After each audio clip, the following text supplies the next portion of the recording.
നാട്ടിക വലപ്പാട് കൊടിയമ്പുഴ ദേവസ്വത്തിൻ്റെ കീഴിലുള്ള വലപ്പാട് ബീച്ച് ബ്രഹ്മ തേജോമയം ക്ഷേത്രത്തിലെ ശിവരാത്രി ആഘോഷം ഭക്തി നിർഭരമായി.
രാവിലെ 5 മണി മുതൽ 7 വരെ നാമജപം നടന്നു.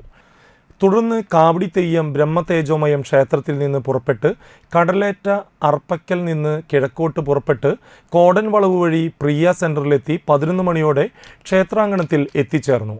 കാവടിത്തിറ നാട്ടിക നാഗദേവതാ ക്ഷേത്രത്തിൽ നിന്ന് അഭിഷേകം കഴിഞ്ഞ് നാട്ടിക ബീച്ച് കടപ്പുറത്തു നിന്നും പോസ്റ്റ് ഓഫീസ് ഫിഷറീസ് സ്കൂൾ വഴി വലപ്പാട് ബീച്ച് ബ്രഹ്മതേജോമയം ക്ഷേത്രാങ്കണത്തിൽ ഉച്ചയ്ക്ക് 12 മണിക്ക് എത്തിച്ചേർന്നു.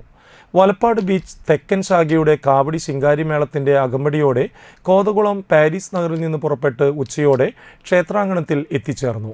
തുടർന്ന് ക്ഷേത്രാങ്കണത്തിൽ കാവടിയാട്ടം നടന്നു. Devaswom president Rajan KN, secretary PK Jayan, treasurer Lal Aluparambil, Devaswom ഭാരവാഹികൾ എന്നിവർ ചടങ്ങുകൾക്ക് നേതൃത്വം നൽകി.